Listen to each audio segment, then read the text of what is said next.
So we're going to focus today talking about Dani's memoir, Inheritance, and it's one of many wonderful books that she's written, but it's just one that I want to focus on today. So we're going to do a little bit of a deep dive into that and talk about it. I find it fascinating and resonant in so many ways, and so hopefully we'll pull out a lot of that, and you all will come along for the ride. So I just want to kind of jump right into it, Dani, and ask you to tell us a little bit about your father, Paul Shapiro, and the Shapiro family and their history. Thanks, Arlo, and it's such a pleasure to be with you and to be here with all of you. Just even hearing his name, Paul Shapiro, kind of moves me. My dad was he was the oldest son of this pretty remarkable Orthodox Jewish family. Grew up in New York City, and he was one of three kids. His grandfather came here as an immigrant, and made good, as they say. And so when did his grandfather come? How long had they been in the United States? They had been in the United States since the early 1900s. Mm-hmm. And they were at once Orthodox Jews and also assimilated. When we think of Orthodox Jews today, often we think of, the payas and the black hats, mm-hmm. and the coats and kind of the like almost a separation from modern society. They were very much a part of modern society, and yet at the same time were devout and were philanthropic and founded yeshivas in Israel. And when my grandfather died, all of the Jewish day schools and yeshivas in New York City were closed for the day. Wow. So that everybody could attend his funeral. And I adored him. He was just somebody that he had incredible warmth to him. And he had two children. He was married 3 times, which doesn't jive with Orthodox Jewish family. He was married in the 1940s in very much an arranged marriage with another prominent Orthodox family. And that was an unhappy marriage almost from the get-go, and it produced a child, my much older half-sister, Susie. And then they divorced, which was a very big deal, and to use the Yiddish word, a shanda. Mm-hmm. And then he remarried a sort of incandescent, lovely, by all accounts, just smart and kind 26-year-old woman named Dorothy, who he found out on the eve of their wedding was dying of non-Hodgkin's lymphoma, and it was kept from her, and it was kept from him, and she died 6 months after their wedding. So by the time he met my mother, he was pretty battered, and also he was, in the parlance of that world, he would have been damaged goods. Mm-hmm. He was having trouble finding another appropriate Orthodox wife. And so instead, he found my mother, who was Jewish, but was a modern career woman, very glamorous, grew up on a chicken farm with socialist parents. Mm-hmm. And he fell for her, and she fell for him, and he said, if we get married and we have a family together, I need a commitment that you will raise any children of ours Orthodox. And my mother agreed to that, but she was an atheist. Mm-hmm. So she was sort of setting a stage for herself of, something that was going to be really, really complicated at best. Mm-hmm. So, is it fair to say that your connection to your father was not just a connection to family, to his family, to the Shapiros, but to a tribe, to a people, to Judaism, to that cultural sense of. Absolutely. I mean, I think it was where he was most alive and where I could find him. So it wasn't so much belief on my part, which is something that even as a small child, if someone had said to me, do you think you'll grow up and live an Orthodox Jewish life? I don't think I ever thought I would do that. I mean, I was kind of pulled between both of my parents in that way. But the feeling of being part of this tribe, the feeling of being my grandfather, who I never really knew, he died when I was an infant, but being his youngest grandchild, being part of this world. There was a film, a documentary made called Image Before My Eyes that used some footage that my great-grandfather and grandfather had taken when they went back to the old country before the war. And that footage was meaningful to me. In it, my grandfather and great-grandfather are praying at the grave of my great-great-grandfather. And when my son was born, I would show him that footage and say, Sure. this is where we come from. Yeah, I mean, the art of photography and especially the art of film is not that old, so it's so powerful to see moving images of family that you didn't know that are just far enough. It's a really profound experience. Yeah. And you really built your career around family stories, around telling stories around your family. I heard it once said that theme is just a fancy literary term for obsession. And we don't choose what obsesses us. And I think from the time that I was starting to write, first just discovering myself as a writer, and then beginning to write short stories and novels, I very much had the feeling that there was something I was digging for. And I was always writing in some way or another about the power of secrets in family. It's embedded in almost all of my books. And I almost willfully didn't really want to think about why. Why felt like it would be like looking under the hood and or like figuring out, the writers don't necessarily want to know how the sausage is made, we just want to make the sausage. But in book after book, and in a way it was pointed out to me once I had enough of a body of work that critics would say, Dani Shapiro writes about family, Dani Shapiro writes about secrets. And I was like, yeah, I do. Yeah, and family secrets are obviously sort of fascinating for everybody who thinks they might have one that they can uncover.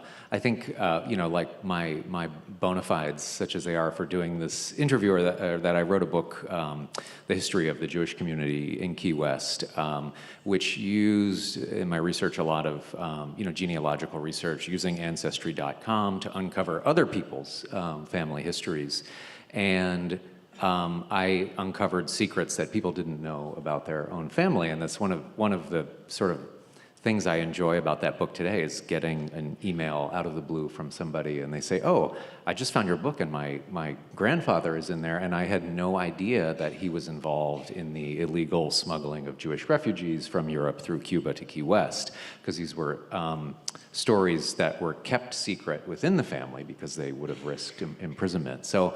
It's fascinating to me how secrets are kept in family, and how the kind of revolution in genealogical research and technological advances can lift the veil on some of the secrets that are kept. So, I mean, to add to that, I think that we are in a really interesting, for so many reasons, but in this regard, a really interesting era, because I think it's the end of secrecy, which also may bring along with it the end of privacy and some other complicated questions and issues. But it's almost impossible to keep a secret anymore. There are cameras everywhere. There is the ubiquity of DNA testing, and so many of the stories, and there's the internet. So many of the stories, so many of the lies, so many of the things that people really believe that they could bury and keep buried are just tumbling into focus. And in another 20 years, this wave will have ended, and the idea that secrets were ever kept is going to be sort of like plastic. Yeah. You know? And you mentioned the ubiquity of DNA testing. Probably many people here have had their DNA tested, as did you. Why did you decide to take a DNA test, and what did you learn? You know, I didn't even really decide to do it. My husband was doing it, and he said, "Do you want to do it too?" It was just very casual. There was nothing, there was nothing in it that felt like, ooh, maybe there's something there. In fact, I really almost didn't do it. And he was like, spit into the tube, and he sent them off, and I forgot all about it. It was that insignificant to me. And when my results came back, everything happened pretty quickly, but I learned, the very first result was that I was about 50% Eastern European Ashkenazi. And the rest was this mix of Swedish and German and English and French and Irish. It was Western Europe. And that, of course, made no sense. Although How could that be? You have this storied Orthodox lineage. Right. You know, I wrote an essay recently for the Sewanee Review, and there's a line in it that I arrived at that I'm actually going to quote, which is, "We cannot suspect what we cannot imagine." And so this was as plain as my own face in the mirror, that I wasn't, thank you. It just was. And every day, literally, of my life, from the time that I was a very small child, and I was the Kodak Christmas poster child, like literally wishing the whole world a Merry Christmas and a Happy New Year. I was the beech nut baby in the baby food commercials. You know, you cannot make this stuff up. But it never, ever, ever occurred to me that I wasn't my father's biological child, because I couldn't imagine that. And am I right that many people around you doubted you were Jewish, or they said you don't look Jewish? Everywhere I went, people somehow felt moved to share that with me. There's a story in the book where, and it was something I'd completely forgotten. Well, there are two stories, just quickly from the book. One is, one I never forgot, which was my parents had these friends in New Jersey where I grew up named the Kushners. And the Kushners would come over sometimes for Shabbat lunch. And they were older than my parents, and they were survivors. They were Holocaust survivors, and actually, Mrs. Kushner, they were the grandparents of what would someday become Jared Kushner. And I think parents of our future ambassador to somewhere. But Mrs. Kushner patted me on my head. I was like maybe 3 or 4 years old, and she said, "We could have used you in the ghetto, little blondie. You could have gotten us bread from the Nazis." And I never forgot it. And I thought that the reason why I never forgot it was that it was such a horrible thing to say to a child, and so strange, and my own feeling of almost guilt that I wasn't alive then to do something that would have saved people. I mean, it was kind of nutty stuff, but in retrospect, it has much more of an impact on me. And then the other is, I was at Breadloaf as a young writer teaching, and you know, the faculty was all hanging out late one night after dinner. I completely forgot that this happened until someone reminded me after my discovery. Mark Strand, the great poet, looked at me across the picnic table and said, "You are not Jewish." And I said, oh, and I did what I always did when somebody would say that, which is that I doubled down. So I think something would happen within me, which I now understand better as kind of a, like, danger, danger, what, you know. And I would say, oh, fluent in Hebrew, grew up in a kosher home, 2 sinks, 2 dishwashers. I would just double down, and he got almost angry about it. He said, "There is absolutely no way you're Jewish." And I had forgotten about it, and my husband and I were at AWP, a big writing conference, as I was writing Inheritance, and I had already made this discovery about my dad, and another writer, Minette Ansay, who I ran into there, said, "You know, I've never forgotten that evening when Mark Strand told you that you weren't Jewish. And my husband was standing there and he said, Mark Strand told you you weren't Jewish? How do you not remember that? But it happened all the time.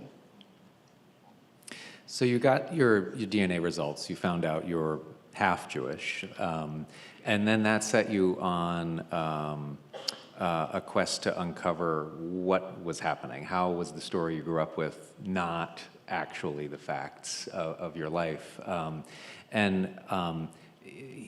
Your search for that becomes a story about a marriage, I think, as well, because Michael is so involved in helping you move through a period when you're kind of floored by the information,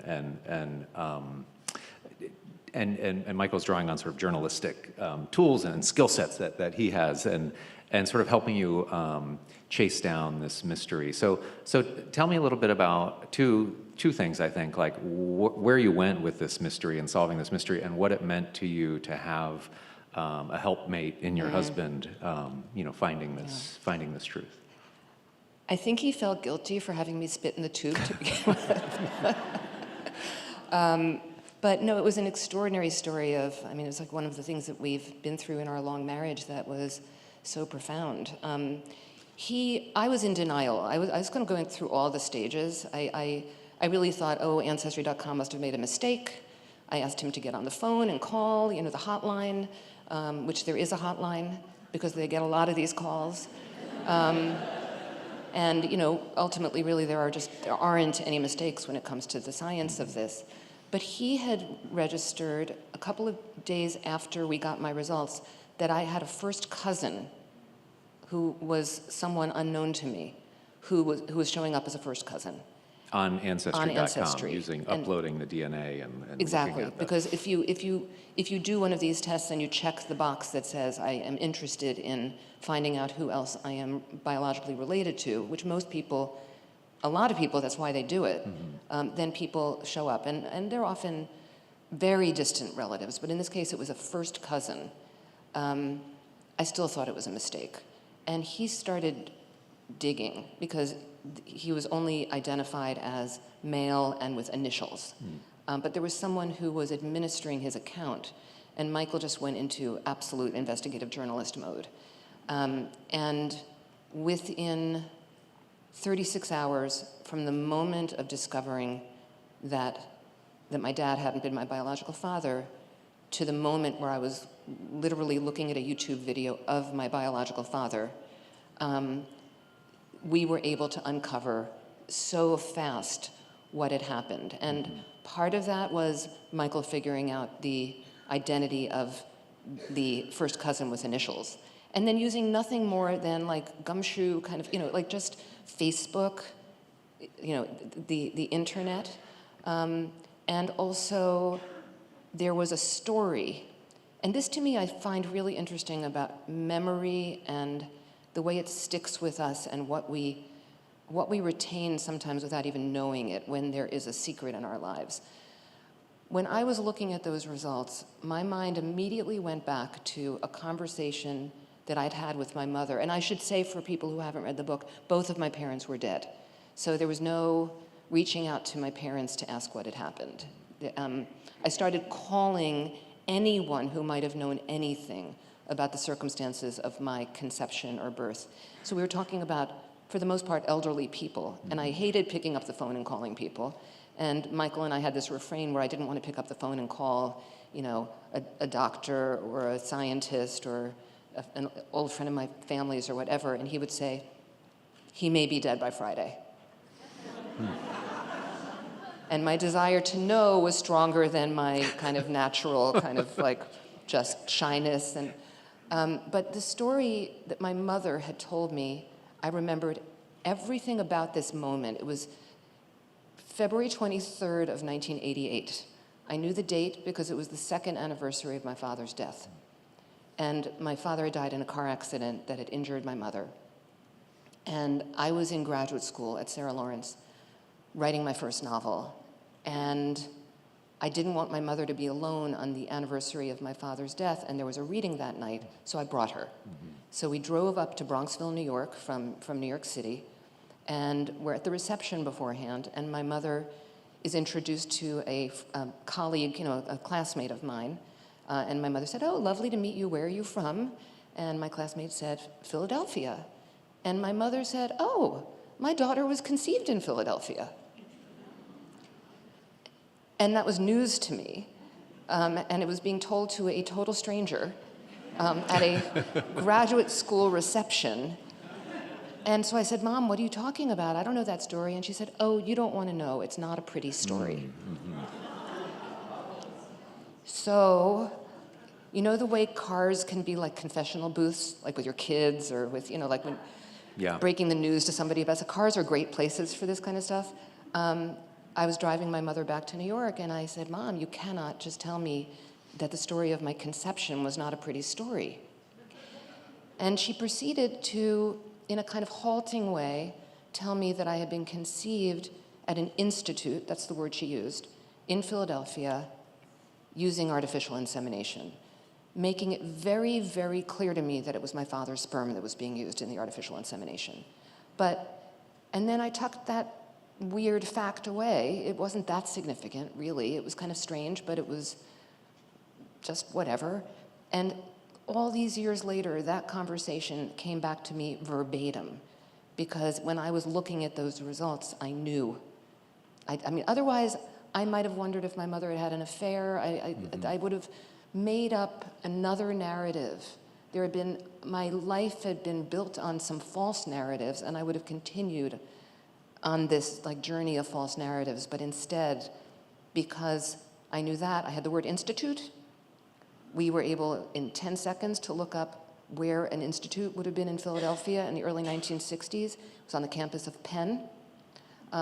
We had the thought that who would a sperm donor have been what a profile of a sperm donor have been? It would have been probably a medical student. And that, combined with the first cousin and being able to figure out the identity of the first cousin, led to my biological father, who was a medical student at Penn exactly during the time that I was conceived, and who, I went from believing one story about my life to sitting in a hotel room. We had traveled during this to San Francisco, and sitting on our bed in the hotel looking at a YouTube video of a man, a medical ethicist, my biological father, delivering a lecture. And the thing is also, because he was delivering a lecture, he was standing behind a lectern, he was conducting a Q&A, that's something I do. And what I noticed, the very first thing that I noticed, I've noticed it with my whole body, was his gestures. Because he was going like this with his hands. And I registered that those were my gestures. And then it just kind of went from there to the beginning of that part of the journey, which was really and this all happened in 36 hours time from the moment you got the DNA result to watching a YouTube video of all sort of crass and modern things of your actual biological father. I want to ask you a little bit about the role of randomness and the role of the internet and social media and kind of technology issues around this. As you described it, it does seem sort of random that your mother, first of all, sort of divulged this story. You were conceived in Philadelphia, and it was in an unexpected moment that you learned that bit of information, and then. It's somewhat random that you decided to spit in the tube and send it off. It's equally as random that your first cousin who showed up on there had done the same. There's so many things that this might just have never happened. You might, it's like it's any one link in the chain along the way had been different. You never would have found this out, and you'd still think you were the person you thought you were then. But the thing that you're coming to terms with this really impactful powerful bit of information, but you're sort of proving it like on Facebook and on YouTube, which are kind of like, sometimes we call them hellscapes, or they're just kind of like they're an environment where you don't think there's like a whole lot of like the sweetness of life in there. You know, it's just like, it's like raw and rough. Yeah, yeah. Did that feel like, did you feel, how did it feel to be like making these personal, profound discoveries in that medium? I was very grateful to the medium because it wouldn't have happened otherwise, or would have been far, far more difficult. Really, probably just wouldn't have happened. But it also felt very private. It wasn't, even though I was searching public places like Facebook and looking at, you know, I mean, we started out looking at profiles of people who had those initials, who, you know, or had that name, and they were, you know, they were all, it wasn't that uncommon a name, so there were all sorts of, you know, people kind of going, could it be him? Could it be him? Could it be, oh my, you know, like it was, but it was a private experience, even though we were combing through public data. That didn't feel, the randomness part of it for me was the randomness of a medical student who had a free hour on a Wednesday, you know, before his chemistry lab. That's, to me, the true wild randomness, without whom I would not exist or be who I am.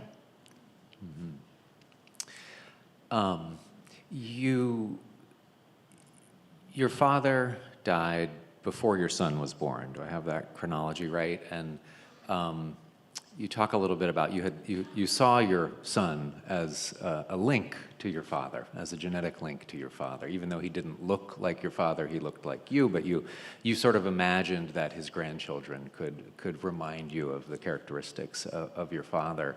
And then as you made this genetic discovery, it occurred to me you hadn't only lost a bit of your past, but you had lost like a future in which you hoped to see the past come back. Oh, that's really beautiful and profound. It's, my son Jacob would have been my father's only grandchild, because his biological daughter and my much older half-sister never had kids. And that gave me some comfort somehow, that a piece of him was kind of going on and existing in the world. And as, in a way, as meaningless and meaningful as that is, it's both. I mean, I don't want to sound like I am valuing nature over nurture, because I don't. I just think that my life and this discovery and my deep thinking about it has made for like just a really interesting exploration of what makes us in all those ways. I mean, I still think that there's a part of my dad in my son Jacob, because I instilled in Jacob a lot of the psychology and emotion of having been his daughter. And when Jacob was bar mitzvahed, it was a bar mitzvah my father would have hated. I mean, there were women rabbis, and we sang Leonard Cohen's Broken Hallelujah, and he played the ukulele, and it was, you know, he also read from the Torah and did all those things. But it was actually one of the happiest days of my life that day, because I felt like I was not breaking a chain. And that hasn't changed. That still stands as that, even though he's not his biological grandchild. Right, he knows the stories that he grew up with. Yes. And so there's that storytelling tradition. And you also say that, I think, you say for Jacob, this, you know, his grandfather was no more real than a fairy tale or a bedtime story that you would have read to him as a child. And yet, as we all know, as readers, fairy tales and bedtime stories are very real, and they become part of who we are, and we incorporate those stories in different ways than family stories. But you know, these are stories we grow up with. I guess, talk to me a little bit more about storytelling about your family. You in that 36-hour period, or maybe right after it, you, for the first time, told the story of what was happening to you, to friends over dinner. And then it seems like you regretted it immediately. You had told the story, they had enjoyed the story, but then the next day there was some correspondence and you felt, you know, like this thing that was private had no longer been private, and maybe it should have stayed private. So I want to know when you decided that did you know right away that you were going to write a book about this, you know, profound experience, and then also, has your experience going around and telling the story to lots of people, how has the reaction of readers impacted you differently from those first two readers, so to speak, that you told the story to? It's a great question. That evening telling friends, it felt like it was turning into entertainment. It's a hell of a story. And it felt like I was somehow not doing myself justice or honoring the gravity of it, the intensity of it, by turning it into, you know, just, wow, do we have a story for you, you know? But in terms of writing a book, one of the first things I did in San Francisco was go down the street from our hotel and buy index cards and just start taking notes.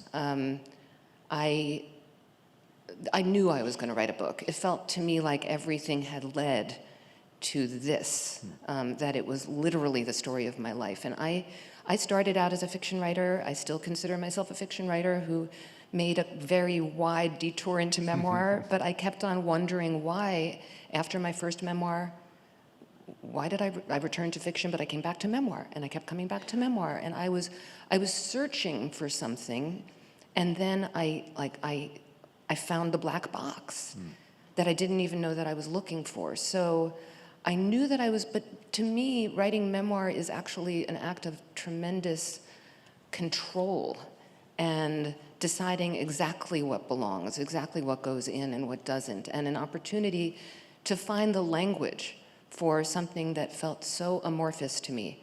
I mean, I remember, this is a bit of a spoiler, but not really. When I met my biological father, I found myself really sad over the next few days, and I was meditating one morning, and the phrase came to me, it's like he's the country that I'm from. I was trying to think of what he meant to me, because he didn't feel like my father, but I look just like him. My son looks insanely like him, and he feels very familiar to me, which was something that I didn't have growing up, the familiar, that we take for granted when we're part of a biological family. And we don't take for granted if we're adopted, but we know that. I had this other thing happening. And I thought, oh, it was so satisfying to find that language. It's like he's the country that I'm from that I've never visited before. Wow. So the making of a book out of it felt to me like, you know, Bessel van der Kolk, who wrote the great book about trauma, The Body Keeps the Score, he writes about the way in which when we've experienced a trauma, the people who do better in the wake of a trauma are the ones who can actually do something about it. And so I ended up feeling, when I was on tour for Inheritance, it was amazing. I mean, from the very first event, and I had published 9 books prior, and this book exploded. And the very first event I walked into, I thought, what is going on? There's wall-to-wall people here. What's happening? I wasn't used to that. And I would look out at the audience and realize from that very first event that there were people there who had made similar discoveries. There were couples who were there who had never told their children and were trying to figure out what to do in the strange new world where their children were going to find out. There were older men who had donated sperm who were also thinking, oh my God, you know, what is happening? And I think all of us who write books are, you know, hope, I mean, what is our purpose? We write stories that we want to be read and connect with the, you know, the soul of the reader. But this was actually my seeing that in real time, was that people's lives were changing because parents were reading my book and deciding to have difficult conversations with their kids. And donors were deciding to either run for the hills or one man came up to me at Sun Valley at the Writers' Conference there, and he had been a donor at the same institute where I was born. And he was very confused. I think he thought maybe I was his daughter. But I ended up meeting him later, and he said, you know, I'm going to go home and have my DNA tested so any of my progeny can find me. You know, so you have no idea how many lives were impacted in those kinds of ways, but I have found that really meaningful and not... somehow it's not like I made my story overly public. It's like I was the person who had this story, who was a writer of all these books, who could figure out how to take a story that would otherwise maybe not feel universal because it was so batshit crazy, and turn it into a story about identity and belonging and otherness and the keeping of secrets and things that we can all connect to. Yeah, I mean, I think you've told a story that resonates for so many people. I mean, I talked a little bit about what, you know, apparent randomness in the story, but it's also you're illustrating a tool set that lots of people are using all the time. And you know, I sort of talked bad about the internet, and you said, oh, well, you're grateful to that part of it. And it's true, the internet is an incredible tool for discovering this kind of family history and discovering the past. And people obviously really have gone on that journey. The journey that you described so beautifully has been experienced by other people, each in their own ways. And again, just the availability of that tool set of internet research. I don't know the current statistic, but it's something like, I can't remember how many millions of people have taken these at-home DNA tests, but about 3% discover what's known as an NPE, which stands for not parent expected. And when you add up the number of people who make these NPE discoveries, it's probably upward of a million people at this point, of all different ages. You know, elderly people are making these discoveries. Young people, there are parents still out there who are using donors and not telling their kids, still not telling their kids. Yeah, so secrets, they may not stay secret for very long. And yet, in the era when you were born, donors were promised anonymity. They were promised that this would remain a secret, you know, forever. What's the state of things now with donor insemination? Are they promised secrecy in that same way? Unfortunately, they are. There are, in this country, we are falling behind the rest of the world in oh so many ways. But one of them is there's no regulation about number of offspring. There's one bill that's been passed in Colorado that insists on no more anonymity, and also a registry so that health. I mean, one of the things, like when people would sometimes say to me, you know, somewhat insensitively, like, well, who cares really? I mean, what difference does it make?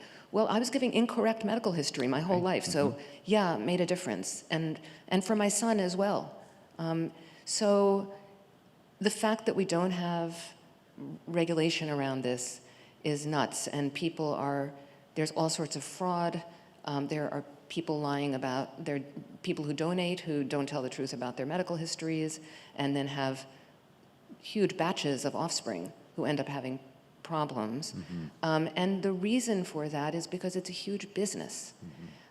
So these places that broker sperm and eggs, they believe that people will stop donating if they know that they're not going to be able to remain anonymous. But the great irony and absurdity around that is that it's no longer possible to remain anonymous. And people say things with such misunderstanding of these DNA tests, like, well, I'm not going to take a DNA test, so no one's going to be able to find me. It's like, are you going to take every relative of yours in with you into your cave? Because your grandson will do it, your nephew will do it. In the case of my biological father, it was a nephew of his. He has lots of nieces and nephews. So the cat is very much out of the bag in that way. And the thing about open donation is that when a child reaches the age of 18, if they are curious, and most of us are curious to know what our origins are, they have the ability to reach out to a donor who has said, I have no problem with that. I'm happy to, to be in contact. It doesn't turn it into a familial relationship or a legal relationship or any. People are very afraid, and this is something I really noticed, when donors are contacted, almost invariably, the instant feeling was a primal one, which was fear. What do you want? It was the outsider encroaching. And, no matter what the child of that donor might say, that child of that donor might be, a very wealthy person, but the donor would say, I'm not giving you anything. It comes from the idea of a family being a kind of, tribal, and this outsider coming in. But really what I have found, and when I was on tour, I spoke in a bunch of bioethics programs, and I'm still invited to. I was invited to the NIH recently to talk. That's the kind of stuff that I still want to really talk about, because I can actually make, I think, a difference in the way that people think about these things. And in Europe and in Asia, they have all sorts of regulations around this, and there's still, there's nobody's saying I'm not gonna be a donor. Yeah, I want to ask you a question with some ethical implications. In the era of your birth, there's a real whiff of eugenics around donor insemination. Donors should be of good character. They should be medical students, preferably. Tall. Tall. So, I'm remembering Mrs. Kushner telling you could have gotten bread from the Nazis. What are I'm sure you've thought about that implication, that you thought you were Jewish, and in fact you're coming out of a piece of science that is, I think, shares some similarities to what the Nazis were attempting. When I read those early texts, I read everything I could get my hands on around the way that people thought and the way that the scientific and medical community thought. And when I got to that list of attributes for donors, I was so sickened. And so, but then it's this very complicated thing, because I'm sickened by what made me. Are those guidelines for donors still in place in today's practice? There's no guidelines for donors, it's... except donors, it's, if you've gone to Harvard and you're a varsity tennis player and, you have no mental illness or, cancer or Alzheimer's in your family, you're going to be a more attractive donor. But people, right, because donor profiles are presented now to the... Exactly. And so there is still that whiff of eugenics, except, people lie about that stuff all the time, which is where the fraud comes in. But that was for me one of the hardest aspects of it, was like understanding the way that this was thought of, and that all those comments to me about not looking Jewish and all of that was this kind of weird byproduct of the eugenics that absolutely had to do with my very existence. And when I had the hardest time with all this, one of the saving graces is I would think about my kid. And I would think, if all this hadn't happened exactly the way it did, he wouldn't be here, and he wouldn't be him. And because there were times it was hard for me to be okay about being me, but I never had a single moment of not looking at him and thinking, thank God you're in the world. Yeah. Ben's given me the 5 minutes. We could keep talking, Dani. This is up to you, or we could ask a question or two from the audience. Let's ask a question or two. I think, yeah, great.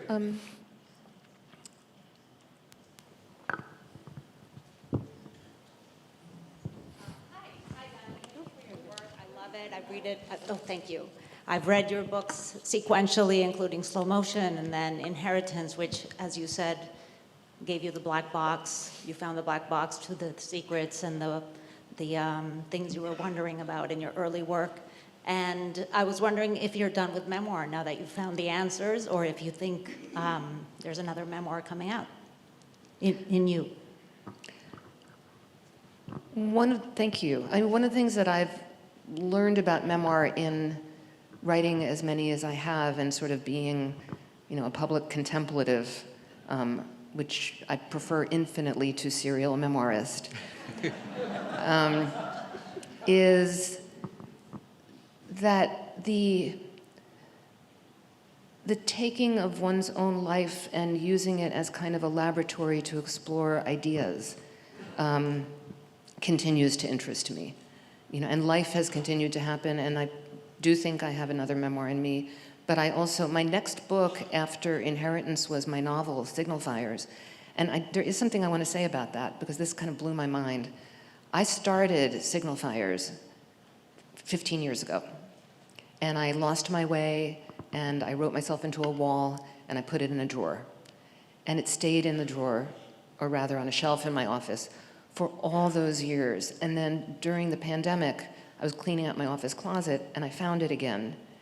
I wasn't thinking about it. It was the one that got away.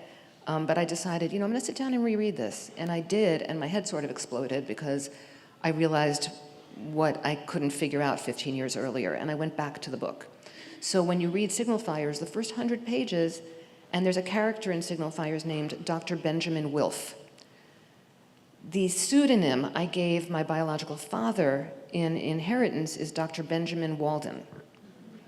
I had created Dr. Benjamin Wilf years before I knew that my dad wasn't my biological father, before I knew that there was this stranger on the other coast who was my biological father. I created him in that character. People read in Signal Fires and they think that I must have created that character after my discovery, because they are so alike. They have the same medical specialty. They look alike. They walk alike. They have the same sort of nature. And I dreamt him into being before I even knew. And I never thought about that as I was writing the novel. It wasn't until I finished the novel and gave it to my son to read in manuscript. He came into my office. He was holding the manuscript and he said, "Mom, he's just like him." And like chills went like up and down my body, and I thought, oh my God, he is. How? Like, how does that happen? How does it's utterly mysterious to me, but it was real.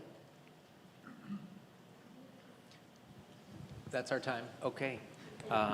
That's our time. Thank you so much, Dani. Oh, thank you, Arlo. This is Enjoyed this wonderful. conversation.